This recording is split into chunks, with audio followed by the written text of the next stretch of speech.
What kind of grandmother pulls a trigger on her own pregnant granddaughter? That's not a metaphor.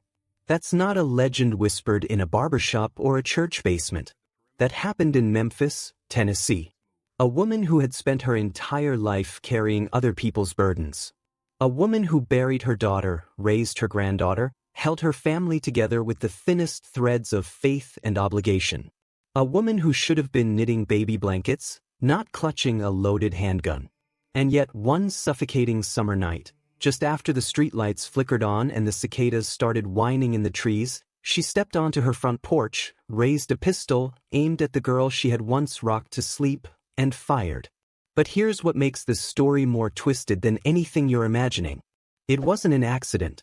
It wasn't confusion. It wasn't a lapse in judgment. It was calculated, intentional. Driven by a truth so unbearable that when Bree whispered the name of her baby's father, it didn't just crack something inside her grandmother, it obliterated it. One name, one man, one secret that rotted through years of sacrifice, loyalty, and blood. And in the seconds after that gunshot, as Bree lay bleeding on the walkway, 8 months pregnant and gasping for air, her phone buzzing beside her with unanswered messages, her grandmother just stood there, expressionless. Silent. Neighbors screamed. People ran toward the scene in their pajamas and slippers. Someone tried to press towels to Bree's head, another begged for an ambulance, and someone shouted, "Lord Jesus, she shot her own grandbaby." And through all of it, the woman holding the gun didn't shed a tear. Didn't apologize. Didn't explain. She simply stared at Bree like she had finally ended a nightmare only she understood. Welcome to True Crime's Altar. If stories like this leave you stunned, horrified, and glued to the screen wondering how love curdles into something this violent, hit that like button, subscribe, and tell us where you're watching from. We love seeing our community checking in from every corner of the world. But before we get to that porch, before the blood, before the sirens, before the neighbors' screams, we need to rewind. Because this story doesn't start with a gunshot. It starts with a pregnancy, a young girl too scared to speak, and a grandmother who sensed the truth long before anyone said a word. 8 weeks before the shooting, the house didn't sound like a home anymore. It sounded like a war waiting to happen. Not a single plate slammed. Not a single shout echoed. Not a single door was slammed shut. It was the kind of quiet that squeezes into the gaps between people who love each other but don't know how to talk anymore. Beatrice Thompson sat in her old armchair, the one with the worn fabric and the sunken cushion, eyes on the TV but mind miles away. The gospel radio hummed softly in the kitchen, but it didn't bring comfort tonight. Because she knew Bree was still awake. Whispering. Hiding. Sitting on the edge of her bed with her phone pressed to her ear, voice hushed. She didn't need to hear the words to know what they were about. She'd seen the signs. The nausea. The sudden naps. The strange cravings followed by retching at the smell of sausage and eggs. The way Bree started wearing oversized sweatshirts in 90-degree heat. But the moment everything clicked was the afternoon she passed Bree's bedroom and saw her standing in front of the mirror, shirt lifted, hand pressed against her stomach, touching a faint, undeniable swell. Beatrice hadn't said a single word. She just walked into the kitchen, sat down at the table, and folded her hands. Later that day, she asked one question. How far along? 3 months. Does the father know? Who is he? Silence. A long, heavy silence that said more than any confession. After that, the house twisted into a battlefield of quiet hostility. Dinner was a ritual of avoidance. Beatrice set the plate down. Bree pushed food around. Neither looked at the other long enough to risk breaking. At night, Bree whispered on the phone. I can't tell her yet. She's gonna lose her mind. You know how she gets. And at night, Beatrice stared at her ceiling, replaying the list of men who drifted in and out of Bree's orbit. But her instincts screamed that this wasn't a teenage mistake. This was something darker. Something older. One name surfaced in her mind. A name she refused to believe. A name she prayed wasn't true. She rolled onto her side, wiping a tear slowly from her cheek, whispering into the darkness, Lord, don't let it be him. Please don't let it be him. But the truth was already spreading like a bruise. One night, just after 1 a.m., Beatrice heard Bree whispering behind her bedroom door again. I don't know what she'll do if she finds out. She's already mad. That was all it took. Beatrice pushed the door open. Bree dropped her phone like it burned her fingers. Her eyes went wide. Her face drained. Who you talking to? Nobody. You lying to me in my own house? Bree swallowed hard, chest rising and falling like she was preparing for a blow. Who got you pregnant? Bree shook her head, voice breaking. I can't. Silence. And for the first time in her life, Bree saw rage flicker across her grandmother's face. Not loud, not explosive, but tight and trembling, like something boiling under the surface. Beatrice slammed her hand on the table. The dishes rattled. Bree flinched. That boy better not be who I think it is. Bree looked down. Tears rolled silently. Her shoulders shook. Graham, please? But begging didn't change anything. Not anymore. The next morning, the house was suffocating. Beatrice sat by the window, arms crossed, staring at nothing. She hadn't slept at all. Her mind was racing. Her stomach was tight. She was ready. Ready for Bree to speak. Ready to drag the truth into the light. And Bree knew it. She walked into the living room with shaking hands. Grandma, I need to tell you something. Beatrice didn't turn. You finally ready? You ain't gotta say it. I already know. Travis Monroe. The silence that followed was thick enough to choke on. Bree let out a soft laugh. Not happy, not amused, just tired. It ain't Travis, Grandma. Beatrice's head snapped around. Bree swallowed. Her throat bobbed. Her fingers trembled. She opened her mouth and said the name. Vincent Coleman. The world stopped. Beatrice froze. Her face emptied. Her breathing went shallow. Say it again. Vincent. It's Vincent's baby. The man who once held Beatrice's heart. The man who kissed her neck and whispered lies she believed. The man who abandoned her without a goodbye. The man who should have been off-limits to everyone, especially Bree. Especially her granddaughter. Her step-grandfather. Beatrice stood up slowly, as if her bones were splintering beneath her skin. She walked past Bree without a word. No yelling. No smacking. No screaming.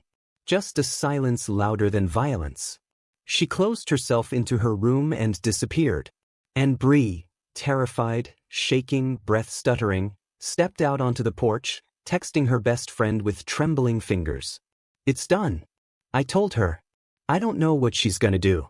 Her friend was typing back, but Bree didn't see the response, because the front door creaked open. Beatrice stepped outside. And in her hand was a gun. No tears. No rage. Just emptiness. Grandma, what are you? She never finished the sentence. One shot.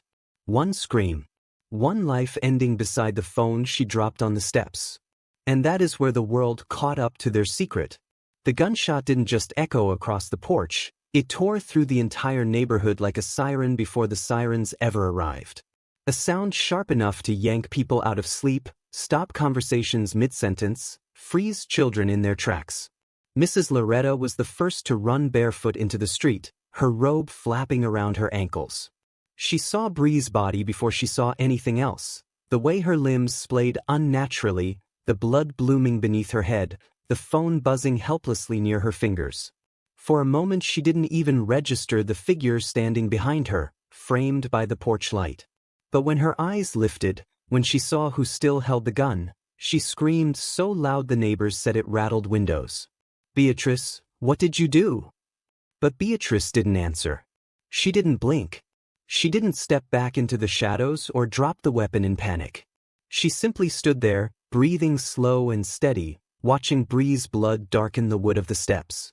Her gun hand trembled only once, a tiny, almost imperceptible twitch, and then went still. People ran toward the porch yelling for towels, for paramedics, for God to intervene. Someone knelt beside Bree and whispered, "Hold on, baby. Hold on." Someone else shouted, "Call 911. Call now." Bree's lips parted. A thin breath escaped. Her belly, huge, stretched, nearly full term, rose and fell in uneven, desperate movements. The baby inside her fought for life even as Bree's body went limp. A neighbor pressed her ear to Bree's chest, she sobbed. She's still breathing, barely. Oh Lord, somebody hurry. But Beatrice didn't kneel. Didn't help. Didn't move. She just stared down at her granddaughter, the girl she had raised since she was 3, and for the first time since the shot, her lips parted. Not in regret. Not in horror. But in resignation. Like she had expected this moment to come long before it ever did. Sirens rose in the distance, swelling louder and louder until blue and red lights flooded the street. The first officer stepped out, hands hovering near their holsters, eyes scanning the scene. There was nothing confusing about this one. A bleeding pregnant girl on the ground. A gun. A grandmother holding it. Ma'am, one officer said, voice calm but firm, put the weapon down. But Beatrice didn't seem to hear him. Her gaze stayed fixed on Bree's unmoving chest. Ma'am, the officer repeated, sterner this time, drop the gun. Slowly, painfully slowly, her fingers uncurled. The metal hit the porch with a heavy clatter. She raised both hands, palms outward, and stepped back without resistance. Her voice cracked only once. She didn't need to bring that baby into this world. Those words washed over the crowd like poison. People gasped. Someone cursed. Someone began praying out loud. The paramedics rushed up the steps, pushing past officers. They worked on Bree feverishly, checking her pulse, prying open her eyelids, placing their hands on her stomach, listening for the faint heartbeat beneath. One paramedic shouted for a stretcher, another yelled for an oxygen mask. The sound of Bree's gurgling breaths filled the air like a haunting reminder of life slipping away. Beatrice watched them with unreadable eyes. The officers cuffed her wrists. She didn't fight. Didn't flinch. Didn't ask about Bree. She only muttered almost to herself, it wasn't supposed to be him. Not him. The ride to the hospital was a blur for the paramedics, a desperate race against time. Bree's heart faltered twice en route. The baby's heartbeat wavered. The doors swung open the second they arrived, and doctors rushed them inside. But for the people of that neighborhood, the ones who stood frozen in their yards, watching officers lead Beatrice away, the night carved itself into memory. A grandmother's eyes empty. A granddaughter's body soaked in blood. A baby's life hanging by a thread. And one question echoing through every whisper, every gasp, every prayer. Why would a woman who raised that girl, fed her, protected her, sacrificed for her, shoot her like a stranger? What truth could unravel a life of devotion in a single moment? The answer came out the next morning. Vincent Coleman. A name that sounded like poison when spoken aloud. The man who had charmed Beatrice decades ago. The man who had disappeared when life got real. The man who had once touched her heart only to leave bruises on it. The man who drifted back into Bree's orbit years later, a secret relationship hidden behind closed doors, masked by lies, wrapped in fear. The man who had gotten Bree pregnant. A man who should have been family by marriage, not by fatherhood. A man Beatrice had never healed from. A man she never expected to face again, let alone through her granddaughter's womb. Detectives pieced this together after interrogating Bree's phone, interviewing friends, tracking conversations, following messages that painted a disturbing, tangled picture. Neighbors reported seeing Vincent around the neighborhood months earlier. Bree's best friend admitted Bree had cried over him. Another neighbor recalled late-night arguments, whispered threats, doors slamming. But by the time police started looking for Vincent Coleman, he was already gone. Some claimed he left Memphis hours after the shooting, vanished before dawn. Others said someone took care of him long before police ever arrived. But no one could prove anything. And Beatrice wasn't talking. At the hospital, doctors performed an emergency C-section. They tried to save the baby. They tried to resuscitate Bree. They fought for both lives with every tool they had. But Bree slipped away on the operating table. And the baby, tiny, fragile, struggling to breathe, lived for only 12 minutes.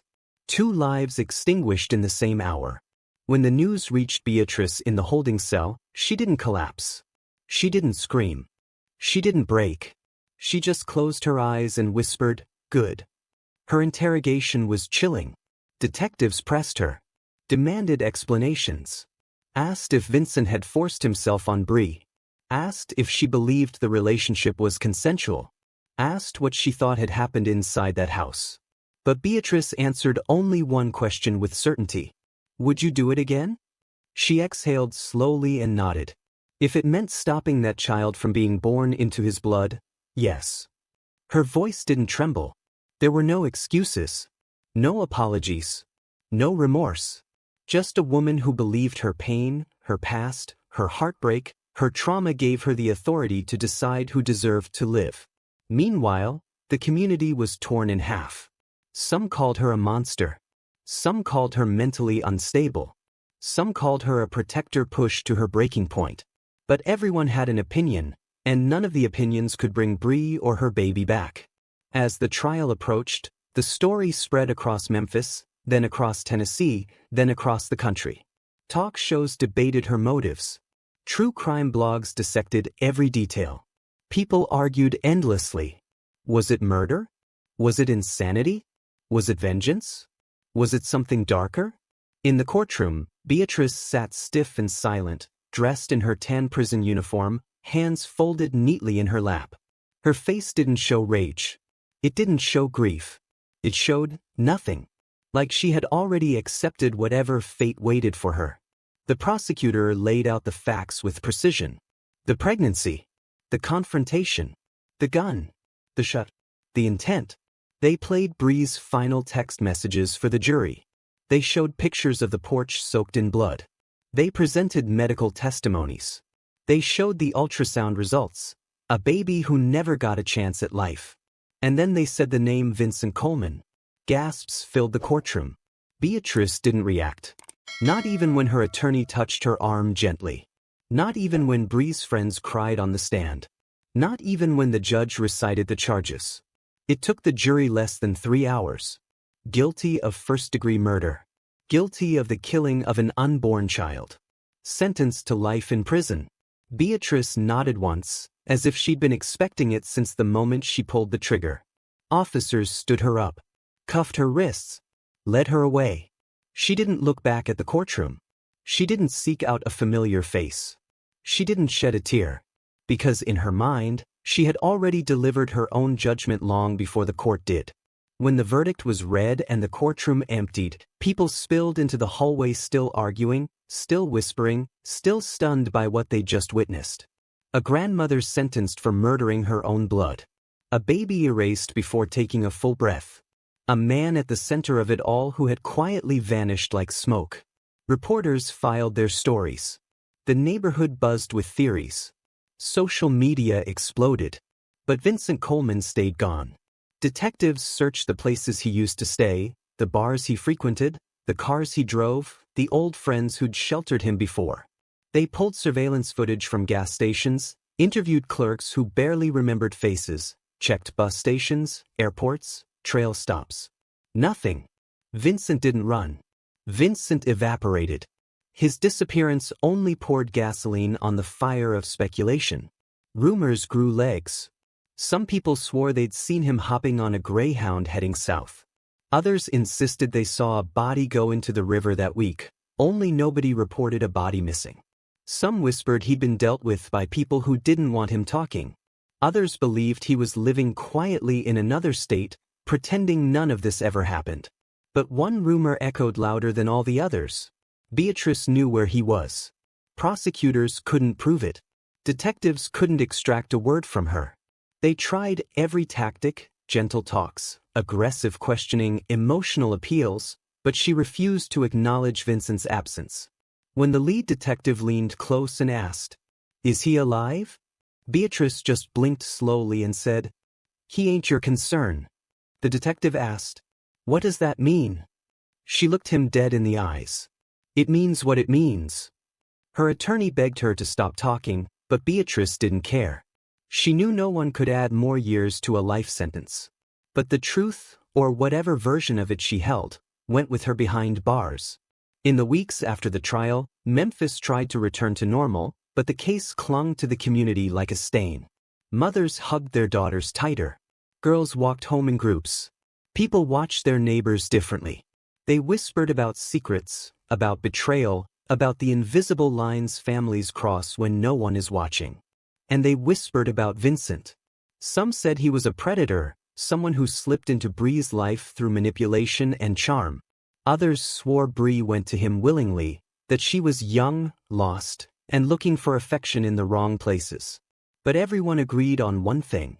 Whatever happened between them had set off a chain reaction that none of them could stop. Meanwhile, in the county jail, Beatrice adapted to the routine with a cold, quiet acceptance. She woke early. She folded her jumpsuit neatly. She ate in silence. She stared at the cinder-block walls as if they held the answers to questions she'd stopped asking years ago. The other inmates whispered about her. Some feared her. Some pitied her. Some admired her resolve. But hardly anyone approached her.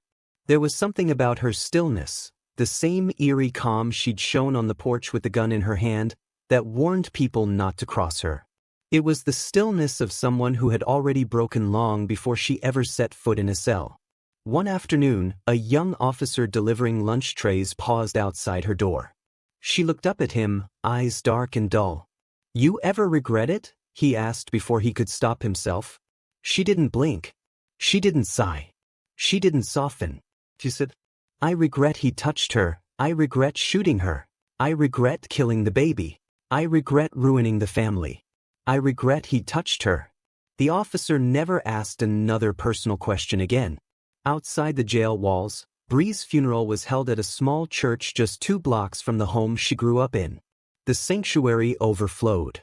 People spilled out the doors, stood along the sidewalk, sat on their car hoods across the street. Bree's classmates, co-workers, cousins, neighbors, all dressed in black, all trying to make sense of what happened to a girl who never seemed to get a fair shot at life. Her coffin was white. The baby's was smaller, placed beside it, one final reminder of how 2 lives were stolen in one moment of irreversible rage. People sobbed openly. Some refused to look at the casket. Some whispered prayers. Some whispered judgment. But no matter what they felt, no one could look at the 2 coffins without feeling something inside them break. Bree's best friend Tanisha was the last person to leave. She stood at the gravesite long after everyone else went home. She held her phone in her hands, the last texts Bree ever sent her. She was scared, Tanisha whispered into the wind. She needed help. Not that. She wiped her tears, angry at the world, angry at Beatrice, angry at Vincent, angry that Bree died trying to protect the baby she was too young and too overwhelmed to face alone. The days turned to weeks. The weeks turned to months. And slowly, painfully, the story faded from national headlines, replaced by the next tragedy, the next scandal, the next horror. But in Memphis, the memory didn't fade. People still whispered about the Thompson house.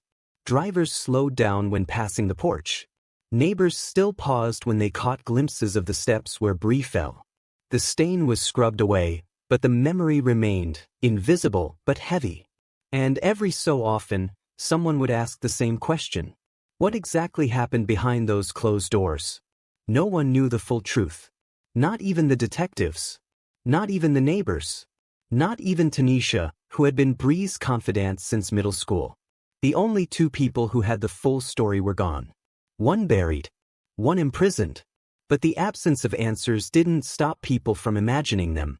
Some believed Beatrice saw something horrifying, something she thought she had to stop, even if it meant killing the granddaughter she raised. Others believed the truth flipped something in her mind, triggered old traumas, awakened old wounds she never healed from. Others insisted she simply snapped. But there was one theory that everyone in the neighborhood knew, even if they didn't dare say it too loudly. Beatrice didn't shoot Bree because she hated her. She shot her because she hated herself, hated the choices she'd made decades ago, hated the men she'd let into her life, hated the way Vincent had broken her long before he ever touched Bree. And when Bree said his name, it wasn't just a confession. It was a mirror. One Beatrice refused to look into. In prison, she stopped receiving visitors. Stopped writing letters. Stopped asking questions about the outside world. She became a ghost of herself, alive, breathing, moving but hollow. One day, a chaplain asked if she wanted to talk about what happened. She stared at him for a long time before finally answering. Some things God lets you live long enough to regret. She paused. But he didn't stop me. Do you think he should have? The chaplain asked gently. She didn't hesitate. Yes.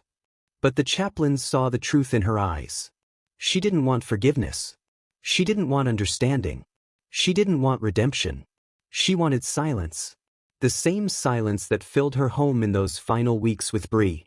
The same silence that lingered just before the gunshot. The same silence that swallowed her whole after the verdict. Her life became one long echo of that silence. The search for Vincent Coleman officially ended 6 months after the shooting. The case file was marked unresolved. Detectives shrugged. Neighbors drew their own conclusions. Some claimed he fled the state and never looked back. Some believed he was dead. Some insisted Beatrice knew exactly what happened to him, and that her silence was her last act of protection for Bree. But no matter the theory, one truth remained. Vincent Coleman never resurfaced. Not once. Not anywhere. And over time, his absence became its own kind of presence, a reminder that monsters don't always get caught, and justice doesn't always land where it should. Years passed. Seasons changed. Memphis grew and shifted around the memory of the tragedy, but the story remained etched in the minds of everyone who lived through it. And every so often, someone would walk past the old Thompson house, glance at the porch, and feel a chill crawl up their spine. Because they remembered the night love turned into a weapon. The night silence grew louder than truth. The night a grandmother became a killer. The night a secret ended 2 lives and destroyed a 3rd. And they knew, deep down, the kind of unease that only real life can create. Sometimes the danger isn't outside the home. Sometimes it's the person who raised you. Sometimes it's the one who loves you most. And sometimes, it's the one you never thought would pull the trigger. If you made it through this story, drop your thoughts. Would you have seen the signs? Do you believe Beatrice snapped, or planned it? And what do you think happened to Vincent Coleman? Because in stories like this, sometimes the truth doesn't die. Sometimes it just disappears.